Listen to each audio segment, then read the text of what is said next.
Thank you for having me here. I really appreciate it. It's a real honour. I thought I'd just tell you a bit about my life, about some of the things I've made. If I start at this point, then we can move backwards. This is something I made.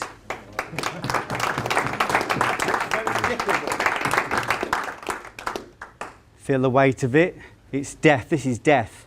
This is made from death. My brother died. I wrote a film about my brother's death from alcoholism. And the death traumatised me, as it were. He was 42, got 4 children. And I was angry. I was full of shame, full of guilt, full of rage, massive oceans of rage. And I could do 2 things. I could either let that rage cripple me and hurt me, or I could do something with it. I'm an alchemist. I'm a shaman. So I went into the energy, and it was massive. The energy was massive. I went into the energy and then made something from it. Because I don't want to be a victim of anything in my life. I want to go out. I've maybe got 100 years in this incarnation if I'm blessed. I want to go out. I want to create great things. I want to create amazing things. So this is, people talk about alchemy. This is alchemy. This is me taking a traumatic life event, making a film, and winning a BAFTA. That's what I do with my life. When I was 12, I was sexually abused by my first teacher, a man I idolised. Again, same thing. I could have let that cripple me. I could have let that sent me off on the wrong trajectory. But for me, I'm looking at it and thinking, I can't change what's happened, but I can change my perception of it. I can change that cognition. I can do something with it. So pretty much everything you see here, this whole catalogue of 40 books, 40 films, my life has come from that one traumatic event. So I've gone out into the world and I've created everything in my life from that trauma. So this BAFTA, these films, these books, this is my very first book, Watch My Back, written in the factory. This is my first attempt at writing my pain down, putting it into something real. 1989, wrote in the Red Lane at the Apex. That's my very first book. What I like to do with people is to get them to feel this. Because I'm asking people in the room, what pain have you got? What's holding you back? What have you got that you can turn into something beautiful, rather than what most people do, using our trauma and our pain to stop us. Most people are living in the wrong life, in the wrong body, the wrong relationship, driving the wrong car, doing the wrong job because they think they have to. That's where I did until the age of 32. My life is about going out and exploring and doing the things I really want to do because I can. I don't want to stay stuck in difficult, horrible places because my conditioning says that's what I need to do. When I was growing up, people told me that people like me didn't write books. Don't get above your station. Don't be pretentious. Don't forget who you are. We were attacked for thinking beyond our station, where I come from. And I knew that wasn't right. And I wasn't out to prove to anybody else. I just wanted to prove to myself, that I could do something with my life if I wanted to. In fact, anybody could. I just needed to change my karma. I needed to change the cognition. I needed to change the conditioning.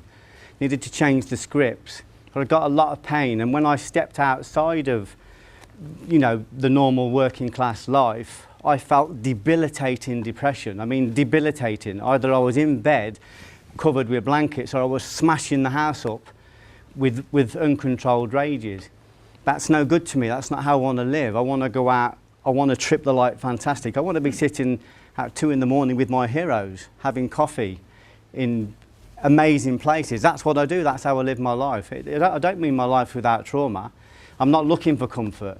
There's no growth in comfort. I'm going out and I'm testing every single boundary. Why? Because I can. Why can I? Because I know that everything I've been told is just cognition.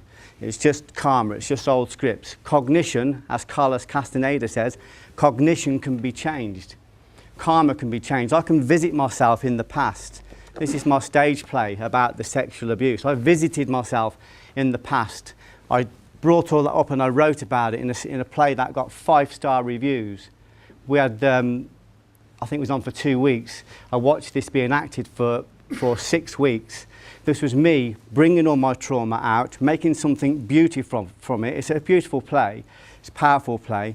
Watching it on the stage and literally changing cognition, changing my karma, changing my old scripts because I can. So when I go around and talk to people, whether I'm talking to people like yourself or 10-year-old kids, or whether I'm talking to people in prison, or you know, wherever I'm going, I'm saying the same to people. If you don't like where you are, you can change where you are. It's not something I think, that's something I know categorically, because I've changed my reality so many different times just by changing my karma, by changing my old scripts. Carlos Castaneda said that your reality is one room in a house of 100 rooms. You can explore all the 99 rooms if you can change cognition. You can get out of the house. I don't want to be in the rooms, I want to be out of the house. I want to be exploring different realities. That's what I do. That's what my life is now. It's been difficult, but that's where the growth is. It's been uncomfortable, but that's where the growth is. I'm excited about that. I'm excited about that discomfort. So this was me, literally. People talk about time travel. I travelled back to the past because the past is in me, and it was debilitating. So I went back to the past and I put it onto paper. That's me putting it onto paper. And then I got it to the Coventry, Belgrade. We got an actor. We got about £100,000 worth of set and everything, and we put the play on. And I changed my karma. I changed my past by literally putting it out in front of me and watching it every single night.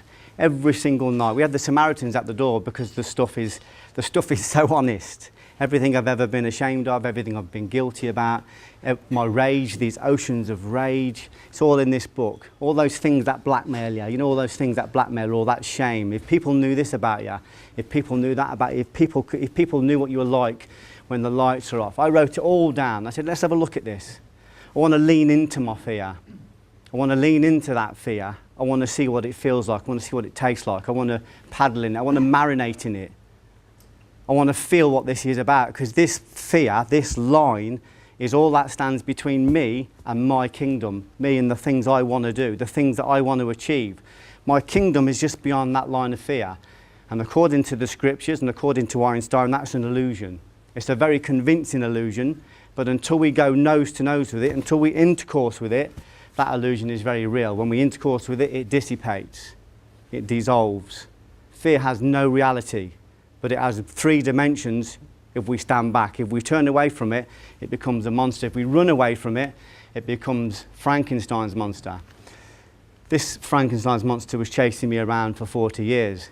When I finally let it catch me, I realised it wasn't a monster after all.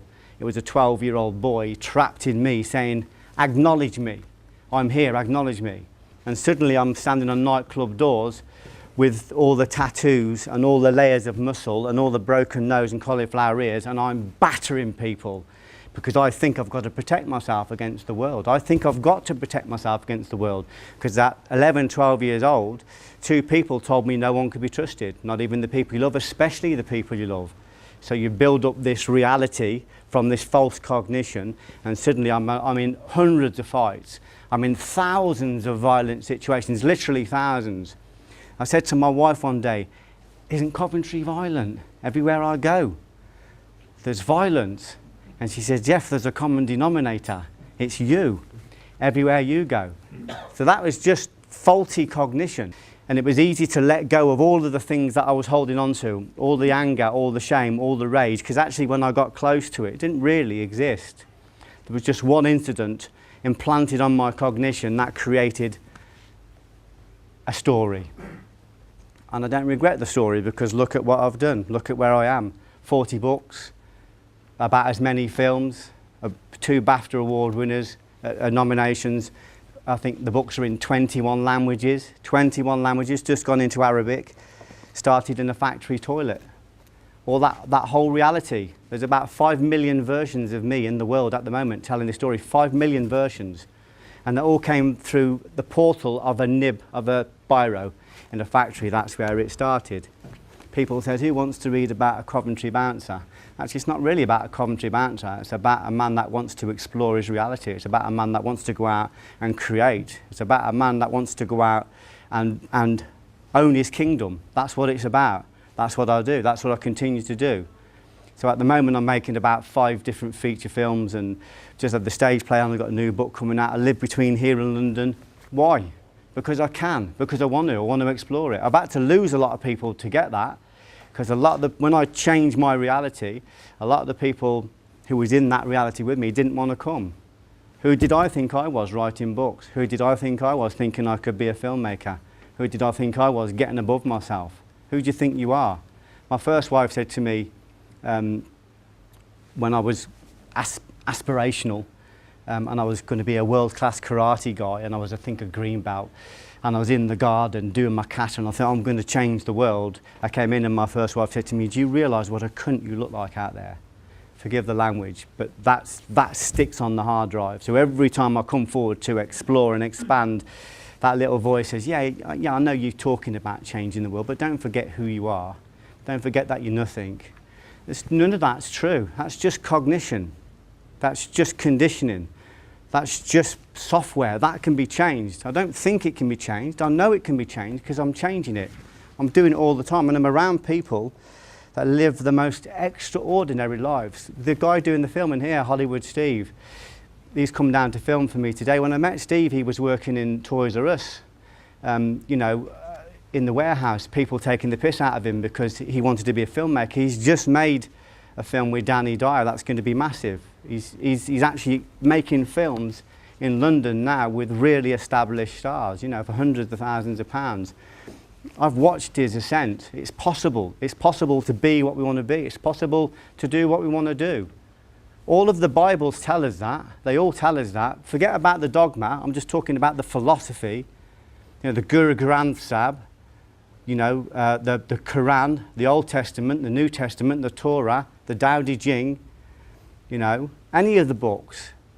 You know, you read the Mahabharata, you read the Srimad Bhagavatam, read the Vedas, 5,000-year-old wisdom saying to us, it's there.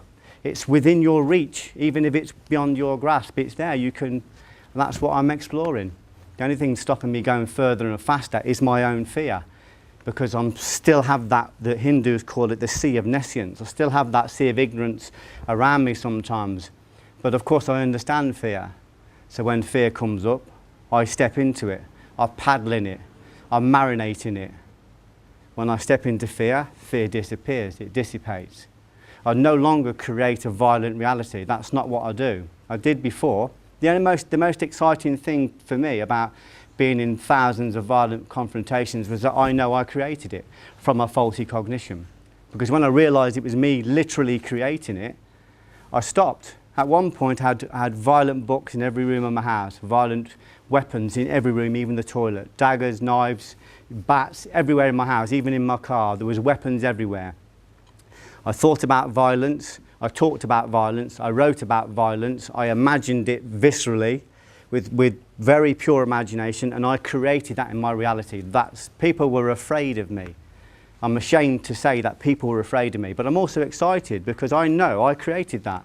And the moment I realised it was me, I stopped creating it. I changed that cognition. To do that, I had to go back and visit myself in the past. And I had to find this 11, 12-year-old boy and I have to say to him, this guy that sexually abused you and told you nobody can be trusted, he was wrong. And this beautiful, beautiful woman who suggested it might have been your fault was just afraid. And this God that you think has abandoned you, nobody abandoned you. You can't be abandoned. And you don't have to trust that man. You don't have to trust your mum. You don't have to trust anybody. You know what you have to do? You just have to trust yourself. When you don't trust yourself, you don't trust the whole world. Nobody can be trusted. So that's what I started to work on, this cleansing, this purification. So I started to read everything. I started to devour everything. And I started to have experiences and prove to myself, don't tell me it's not possible. It's possible. I'm working with a guy at the moment called Mark Omrod. He had both his legs and his arm blown off in Afghanistan. He just walked around America. Don't tell me things are not possible. I said to him, if I was you, because he does public speaking, I said, if I was you, I'd take my leg off and bang it on the table and say, I've got no legs. I've just walked around America. You think you've got problems. When he had his legs blown off, he asked his friend to shoot him, to shoot me. I'm dead anyway. He didn't. And then when he was in hospital, one of the doctors said, you'll never get false limbs because you haven't got enough stump. So he said to his wife, please, please, please kill me. He was desperate. He wanted to be killed. He was a Marine. His wife didn't kill him. And then one person came in with false limbs, who got married and got a fantastic career, and he said, don't listen to them because it's possible. I know it's possible because I'm doing it. Look at me. He said, people pay me £2,000 to talk for 20 minutes because I've overcome this. He said there is a big life out there, not just a life, but a better life than you've had. So I said to him, I'd bang it on the table and say, feel it, it's real. I haven't got legs, but it hasn't stopped me from having a family, having 3 children. It hasn't stopped me from living an amazing life. Because we have this idea, this conditioning, that certain things are possible and certain things are not possible. And that cognition is just like karma, it's action that's stored inside us. And every day when we watch the television, when we watch the bad news, it just repeats it again and again and again. You know, bad news, bad news, bad news. Someone won the lottery. Bad news, bad news, bad news. Someone had a bit of luck. The news is not conspiratorial, but it's very, very subjective. I don't get my news from the television because if I did, I'd want to slit my throat. It's so disproportionately negative. So I get my good news from other places. I read it in anywhere, any of the philosophers. But more than anything else, I go out and test it for myself. That's why I like people to feel this stuff. Because when I wrote this, my reality, my cognition was so small, I didn't even know anybody that owned a typewriter. I didn't know anybody. I borrowed these pads from the factory stores and a biro, and I just wrote down some of the stories from working as a nightclub doorman in a city where you could have a fight in an empty room. You know, it was such a violent city in the 80s. So I just wrote it down, and if you look at the date, 1989, and this is where it's unfolded to. This film here, Romans 12:20. This is taken from a few lines in Watch My Back, a few lines. And it's the story about forgiveness. It's the story about how I built myself into this monster so that when I met this guy that abused me, I could destroy him. And when I met him in McDonald's, the universe placed us opposite each other. I went over to him and I realised that I needed more. That wasn't enough of a revenge for me, I needed more. So I forgave him. And I destroyed him, because forgiveness is a metaphysical force. I watched this guy be crushed by I was in a position where I could have killed him. I knew how to kill him. I was trained. I can kill in 60 different languages. If I let these babies go, it's a death sentence. They go through customs. And I knew it wasn't enough. I needed more. So I said to him, when I was a boy, you sexually abused me. And he went stand up and I said, sit back down. And he sat down. I said, you fucked my life, but you need to know that I forgive you. And my idea of forgiveness is exorcism. This guy possessed me, he was in me. Even 20, 30 years on, he was still in me. I was still physically abusing myself, I was still sexually abusing myself, I was still traumatized because he was in me. The only way to get him out of me was to exorcise him. And I exorcised him through massive forgiveness. I just said, I forgive you. It doesn't mean I don't want my day in court. It doesn't mean he shouldn't go to prison. Of course he should. A few years later, he hung himself by the neck in a hotel room in London. And I would like to tell you that I was happy. I wasn't happy. I just felt it was a life wasted because, you know, it was just a life wasted. I have no time for hate. I have no time for anger. I have no time for any kind of revenge. Why? Because the moment I hold it, I am it. I'm carrying it. All of those things are caustic to me. They have a massive effect on the adrenals, and the adrenals close the immune system down. And when the immune system is down and the cortisol races around your body, it is cancerous. So I will not hold anger, I will not hold grudge, I just refuse because it's below my game. It's below the game of a shaman. So I wrote a film about the metaphysical power of forgiveness. In England, it didn't get accepted in festivals because nobody wants to talk about forgiving a paedophile because they think you're letting somebody off. And I was saying it's not about letting people off, it's about exorcising demons from my body. It's about exorcising these caustic cognitions and memories and scripts from my body. That's what I did. That's why I live a good life. That's why I'm happy. That's why I'm married to the girl of my dreams. That's why violence plays no part in my life. I don't have any of that stuff in my life. I live the most amazing, blessed life because I got that stuff out of me. And I'll continue to do that all the time. I practice. I don't just take the word of the books I read. I put it into practice. I make it work. Because I want to explore everything within these 3 dimensions. And that's what I'm continuing to do. I keep creating great things. I keep creating amazing... Obviously, sometimes I have to be careful.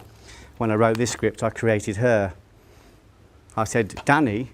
On the script, Danny watches a scantily clad girl on the dance floor. Suddenly, I'm in London. They've built a nightclub in a warehouse, and this page 3 girl is dancing on the dance floor. My wife's going, did you create this? And I'm going, nope, to myself. So you have to be careful what you think about consistently and emotively, because we create it. I know that sounds like fantastical, but that's been my life. I watched it unfold. I couldn't go to a christening without getting into a fight. I'd headbutt someone and knock them down a flight of steel steps, and everyone would buy me a beer and pat me on the back and say, what a good job you did. It's not what I want in my life. I don't want to be rolling around the beer sticky carpet with some Neanderthal. I want to be doing fantastic, creative things. Where do I start? How do I prove it? I start with my body. If we can create the reality we want to create, start with my body. Get my body in fantastic shape. I'm in the business of life. I want to go 10 score years and more, and I want to be healthy. I don't want to be 70 and fucked. I want to be in fantastic shape. I want to be vital. And I can do that because I can change my karma. Because what I eat is karma. What I eat today determines how I am tomorrow. So that's the first thing. I get the sovereignty right, get my food right, what I drink, what I eat. I've watched my brother, I watched how my brother was this entrepreneurial spirit, and I watched him travel around the country working. Then he had a marriage breakdown and it hurt him, so he drank to cover the hurt. And then suddenly my brother said, I can't work outside of Coventry, I'm too stressed. So he listened to fear and he shrunk. My brother shrunk to Coventry.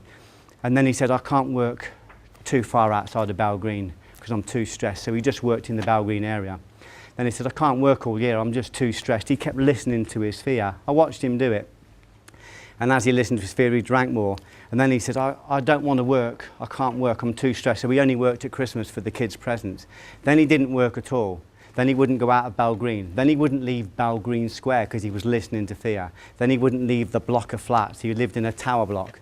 And he used to travel up and down the stairs between his house and the other guys that liked to drink. And then he wouldn't leave his flat. And eventually, when we got to him, because we spoke to him on the phone, but he would never let us see him, when we got to him in his flat, he was too afraid to leave the kitchen. And he was big, and he was fat, and he was yellow, and he was 48 hours away from dying. My brother. See that power, see that energy. What am I going to do with that? I'm going to create something with that. So I watched my brother die because he listened to fear. I will not listen to fear. It doesn't mean that I'm not scared. I'm just not afraid of being scared. Although sometimes I'm afraid of being scared. So I just keep working on it, keep turning into it, keep leaning into it. Wherever there's a red area, that's where I go. If there's a red area in my health, in my body, I look at it. If there's a red area in my business, that's where I want to be. If there's a red area in my writing, I want to write a film about forgiving a paedophile. Not because I think we should let anybody off, but because I don't want that person inhabiting my body, because that's what happens when we hold a grudge. We carry them. We carry them around with us. We can't have that. There's no power in that. So we let them go and we let their karma unfold for them. So I make everything into a film. One of the festivals we put this in for, the film didn't fit the criteria. It's 15 minutes too long. But they liked the film so much that they inaugurated a new award system just for my film, just for our film. And it went all around the world. The director's got a Hollywood agent on the basis of this one short film because it's got essence in it. It has truth in it. It's about truth, it's about truth, I'm interested in essence. I'm a martial artist. I'm one of the most qualified martial artists in the world. I'm interested in essence. I'm not interested in 10,000 techniques. I did 40 hours of DVD on instructional tapes for martial art that went all around the world. But when I worked at a nightclub doorman in Coventry, they didn't give a fuck about whether I was second dan, third dan or desperate dan. You know, either you can have a fight or you can't. So it either worked there or it didn't. If it didn't work there, you went to the A&E. So going into that acid bath experience, I realised what worked. What works? What always works? Preemption, an artifice. That's it. It was really disappointing. I'm thinking, I've spent my whole life training in martial arts and this is all that works, just a right cross and a bit of deception. And then I thought, no, this is really exciting because there must be an essence to everything. Everything must have an essence. So then I figured out the essence. So what's the essence? You know, everyone's talking about diets all the time. What's the essence of health? The essence of health is correct palate. Just eating light, just massively moderate, being moderate. What's the essence of relationships? Selflessness. What's the essence of business? It's easy. Being good in business is easy. just find something you love and somebody to serve. The more people, I mean, you know that, that's what you do. That's what this organisation is about. And I'm not just talking about finding someone to serve and saying and ticking it on the box, I serve people. I'm talking about serving from love. And the best service comes from anonymity. But the essence of everything is really simple. But we build stories around it. We build ostentation around it. And then we end up, whatever we make in a business probably the 80% comes from 20% of what we do. 95% of what I earn comes from what I do. You know, so I just work on essential things. I only do things that I love. I only work on making films and writing and turning up and talking to people. It naturally floats for me. It's what I naturally do. It's a natural bias. So I just follow that. I let go of the social mores and I just follow my own natural bias. Because I want to make an effect. I want to have an effect. I want to stand in front of people and say, of course you can change your life. Of course you can change your health. Of course you can change your relationship. Of course you can be good in business. Of course you can travel and live in another country if you want to, because it's possible. Anything is possible. It's there. I've seen it. I've seen absolute and unequivocal miracles because people changed cognition. Your reality is a projection of your cognition. Cognition can be changed. That's the exciting thing. The only difficulty is that cognition is attached to consciousness. So lots of our cognition doesn't want to change. That's why when we move towards doing a diet, 10 voices tell us it's a bad idea, or 10 friends tell us it's a bad idea, or when we want to start doing the right thing with our life, when we want to stop being dishonest and fiddling our tax and downloading bent material and all those little things that we don't trust ourselves with, when we start to change them, this sensory body kicks off. That's what in the Hindu faith they call this the battle of Gur, etc. It's the battleground. It's the line of fear between you and your kingdom. It's basically about, if you look at the Bhagavad Gita, it's basically about the prince of the world going to get his kingdom back, but he has to fight this battle to do it. And the battle represents conditioning, cognition, karma, so old scripts, all of the things we've learned. All of this mind stuff, it's just software. Software can be changed. I don't think it can be changed, I know it can be changed because I'm doing it. And I'm with a man over here that's doing it. And all of my friends are doing it. And I'm sure that you are as well, because you're all in business, you're all doing extraordinary things. So I want to stand in front of 10-year-old kids at a school and say it's possible because I know it is. Whenever I do talks at schools, normally by the third or fourth talk, the room is full of teachers because the teachers need to hear it, because the teachers have very small core beliefs.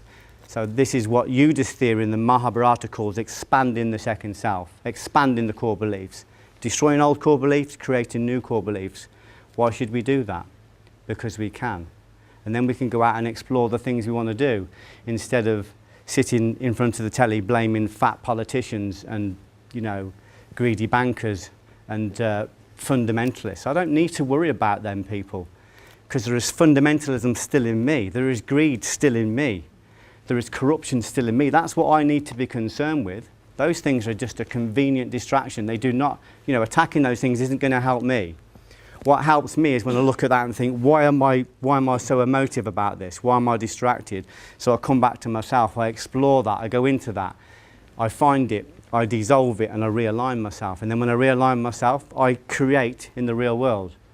It's got to be good for my finances, it's got to be good for my relationships, it's got to be good for my health, otherwise what's the point?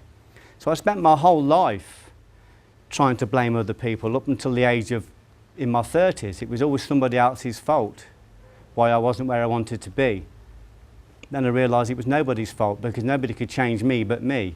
So I had to kill my parents, I had to kill that old conditioning, I had to kill my teachers, I had to kill that conditioning, I had to kill my friends, I had to kill that conditioning, those beliefs, I had to challenge those beliefs.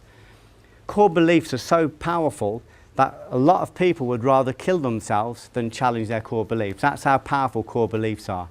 We can't underestimate cognition, but cognition can be changed. Isn't that exciting? I'm really excited about the fact that I can do what I want and be what I want and go where I want. And I don't just think it, I know it. I'm doing it, I'm living it.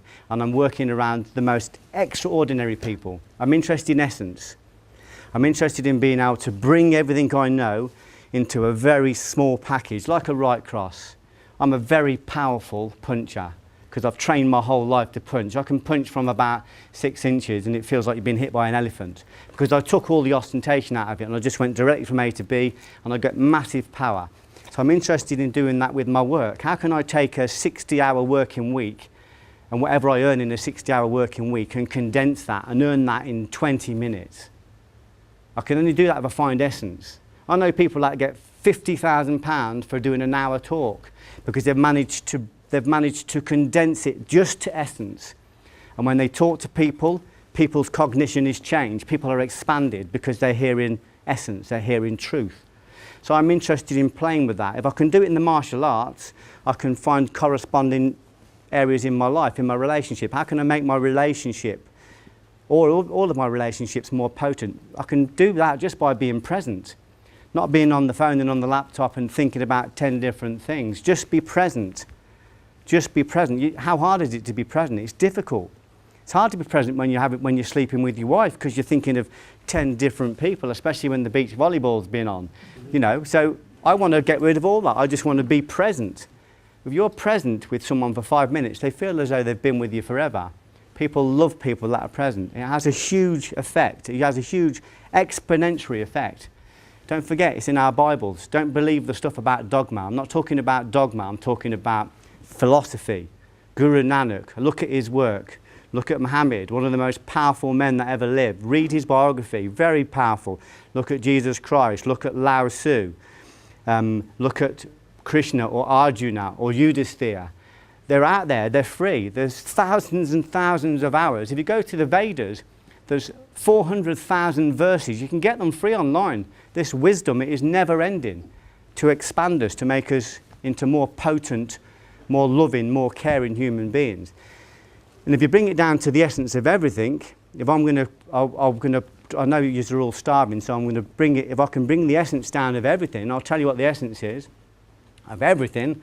It's about love. And I'm not talking about love as an emotion. I'm talking about love as a frequency. I'm here tonight because of love, because I want to stand in front of people and say, this is the essence of what I've learnt. It's not perfect, I'm not perfect, but I am congruent.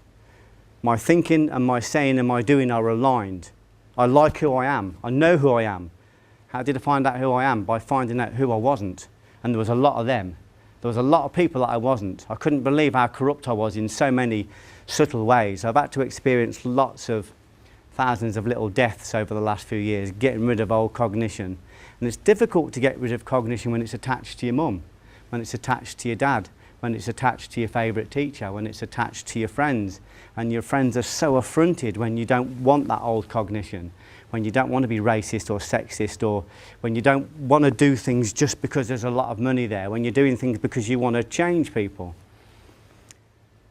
When you look at something like the Torah, Genesis, the 7-day creation, the subtextual meaning of that is that we develop ourselves over 7 stages. The final stage is selfless service. At that level, at the level of selfless service, the service is the reward. It's bliss.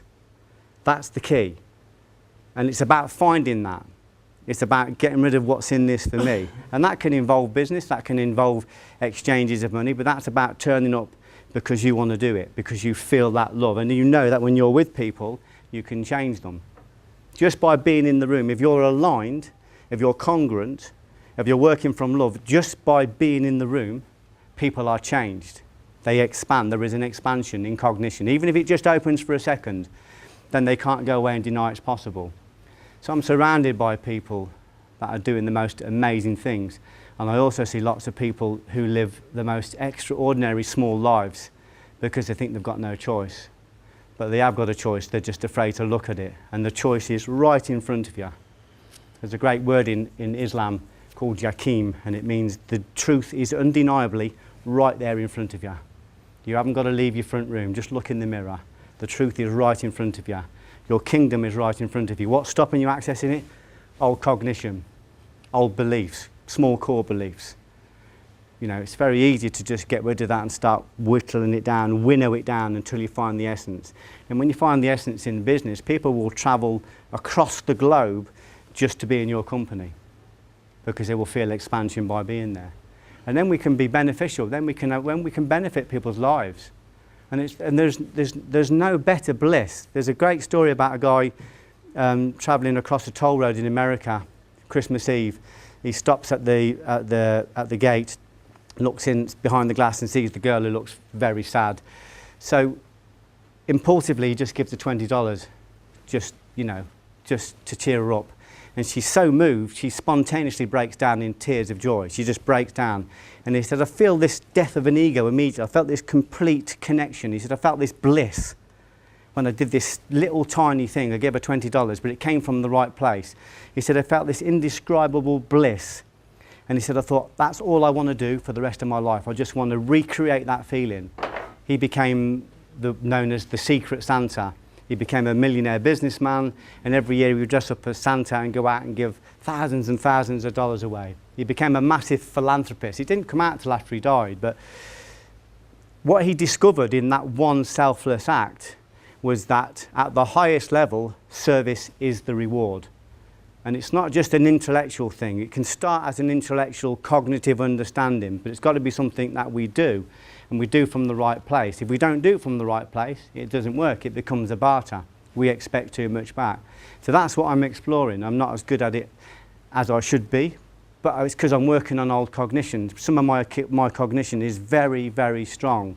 So I'm having to work on dissolving it gradually over a period of time. But I'm excited about the learning. I'm excited about, I wanted you to feel this, so I'm going to pass it round. I wanted you to see that I was carrying this in my bladder, in my stomach, in my bollocks, in my perineum, in my penis. I was carrying that all around my lower chakras, this pain, this anger, this shame at being ashamed.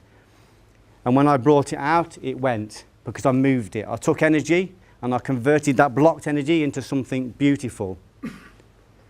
So if you have a feel of it, it's what it represents to you. To me, it represents impossible things. I always say to myself, don't tell me it's impossible, because anything's possible if you're prepared to do the work. So if I just pass it around, have a little feel of it, and just think, what pain are you holding? What pain are you covering? Because you're sitting on your treasure. Ken Wilber says your pain is your treasure, because it's your body talking to you. It's your body saying, what are you going to do about this? What are you going to create with this? And there's bigger energy wants to come through, but it's blocked by the weight you're carrying, by the anger you're carrying, by the fear you're carrying, by the anxiety you're carrying, by the fact that you're in the wrong fucking job or the wrong relationship or the wrong life. We can change. Cognition can be changed. And also, if I just pass those around, so I can have a feel of that. It's the reason it's good to feel it is because it's real. When it's real, you can't deny it. I'm working with a friend of mine at the moment who's dying. He's just been told he's got 2 months to live. And at the moment, it's like I'm talking directly to something divine, because he's got no ego structure. It's completely disappeared. And I said, why is it important to be in front of people and talk? He says, because they can't deny the truth. You're an ordinary person, and you're living an extraordinary life. You're an ordinary person, you've changed cognition. You're an ordinary person, you've changed karma. I talk to myself in the past. I talk to myself in the future. When I write any of these books, that's where we ended up with this particular copy of Watch Back. But when I write, I sometimes open this up. This is 20 years old. It's sold about 100,000 copies. It's gone all around the world. It's been a play, it's been a feature film, it's been a short film. I had Ray Winston star in the short film. When I look at this, some of the philosophy, you wouldn't think there'd be philosophy in a book like this, but there's philosophy in this because it's about a man that's saying, I'm no longer going to be bullied by fear. I'm going to turn into my fear. I'm going to confront my fear. So if I ever have dark moments, this is me 20 years ago talking to me in the future. It's talking to me in the future. I read this and I think I've forgotten that. So my old self is talking to me now. We can talk to ourselves in the future. We can predict our future by changing our karma today. One of the greatest books I ever read is the Dhammapada, which is the Bible from Buddhism. And it says what we have today is as a result of what we thought yesterday. What we have tomorrow is as a result of what we thought today. So we can change the future by changing our present. We can change the future by changing our past. We change our past by going in and undoing, unravelling, untangling old cognition, old memories, getting rid of all the grudges and the hates. So this is me talking to myself in the future. And if you see, if I can just find this picture, there's me about the age when you see what I look like a girl, that's about the age when I was sexually abused. And then you look at what I've done to my face. don't need to come near me and try and abuse me because I'm not pretty anymore. I've got a broken nose and I've got a cauliflower and I'll fucking kill you. You know, I'll kill you to death. I'll strangle you 20 different ways. Don't come near me. Look, I'm tattooed. Look, I'm covered in muscle. Look, I'm very aggressive. Don't come near me. That was my process, unconscious. It's not how I am now. So there's me, obviously as a Coventry doorman in Busters. You can have a look at this. And then later on, well, there's me with Chuck Norris. The essence of what I teach is so pure that Chuck Norris said, will you come to America and teach it for us in America? So I went to Las Vegas. And I was scared to go to Las Vegas. I was very scared, because who am I to go to Las Vegas? Old cognition come up. So I put in a big price. I said, this is what it's going to cost you to get me to Las Vegas. And he says, yeah, we'll pay it. And I said, right. I said, I need a Yuki, I need a partner. You're going to have to bring my partner. Yes, we'll bring your partner. I go, right. I said, well, you're going to have to I can't come to Las Vegas for a 3-day seminar. You're going to have to put me up. I need to be there for a couple of weeks. Yeah, we'll put you up for 2 weeks. Oh, no. I've got to go to Las Vegas. And then what happens when I go to Las Vegas? I'm in a room full of people like us. That's what I said to my friend Mark Omrod. You're going to go into a room full of able-bodied people, not realising that they're all disabled. They're disabled by their conditioning. They're disabled by their beliefs. They're disabled by their fears. They're disabled by things that have happened to them, disabled by their karma. So you're not the only disabled person in the room. When I go and talk to people in prisons, you go through gate after gate after gate after gate, and I think, you know what? I'm talking to people who are in prison every single day. I'm talking to people who turn over, some of them hundreds of millions, and that's their prison. I talk to other people who can't make enough to make the rent, and their prison is their belief that there's no money out there. They believe in the recession. They don't realise that, you know, money doesn't actually physically exist. It's just a perception, and we can change perception because perception is cognition. We can change that. We can imagine more. There's not a recession in imagination. There's not a recession in ideas. There's not a recession in potential. We can go out there and do anything we want to do. So when I'm talking to people, whether they're in a prison with visible bars or whether they're in a room in a business meeting, I'm talking to people that are in prison all the time. I said to Mark, you're talking to people that are more disabled than you. What's hard for them is they can't see they're disabled. They don't realise that their beliefs are keeping them exactly where they are, in an unsatisfying job, in a spent marriage, in a shit car, in a horrible house, in a dingy part of the town, because they believe that's all they can get. Or, you know, so this idea that we can change that, we go out and talk to people and stand in front of people, we can change that. So I said to him, what changed your life? What stopped you from killing yourself in that hospital ward? He said, one person said to me it was possible, and he didn't just say it, he didn't have any legs, he proved it. And I said, so when you go into a room full of people, that's what you're there to do. You're there to prove to people that what they want to do is possible. Whether you're talking to 10-year-old kids or hardened criminals, they will see your essence, they will see your truth. You can transform their lives just by turning up. Thank you for listening to me, I really appreciate it. Thank you.